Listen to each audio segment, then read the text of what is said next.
Pour l'Union africaine, après 33 ans d'absence, le royaume chérifien fait son retour au sein de l'organisation panafricaine. Le Maroc accepte désormais sans condition les principes et les objectifs contenus dans l'acte constitutif de l'institution.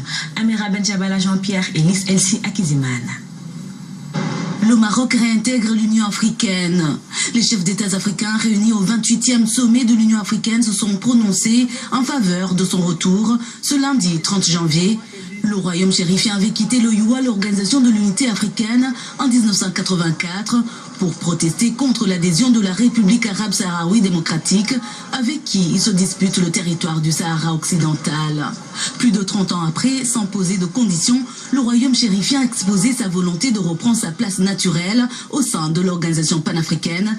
Les débats ont été longs et houleux, mais ont finalement abouti à un consensus. Même si le Maroc ne le dit pas, il suffit de voir comment la fête qui a été faite, a été organisée par la diplomatie marocaine, etc. Il y a un arrière-plan très politique. Le Maroc revient sans poser de conditions, ce qui était nouveau. Quand il est sorti, quand le Maroc est sorti, pendant plusieurs années, il a posé comme condition de sa réadhésion à l'organisation la sortie de la République arabe sahraoui démocratique.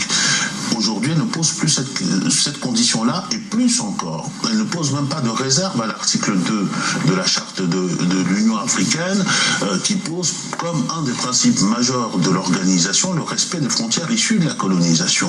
Un retour sans condition donc. Pourtant, le Maroc n'a pas changé sa politique sur le Sahara occidental et continue d'en occuper 80%. Une présence légitime pour certains, illégale pour d'autres.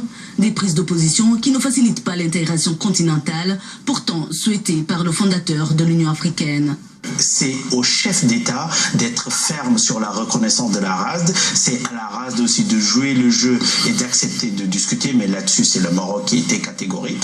Et je pense que nous allons vers la résolution du conflit en s'appuyant, et moi, c'est l'option que je retiens, sur le droit international. Un référendum d'autodétermination du Sahara occidental a été proposé pour régler cette question.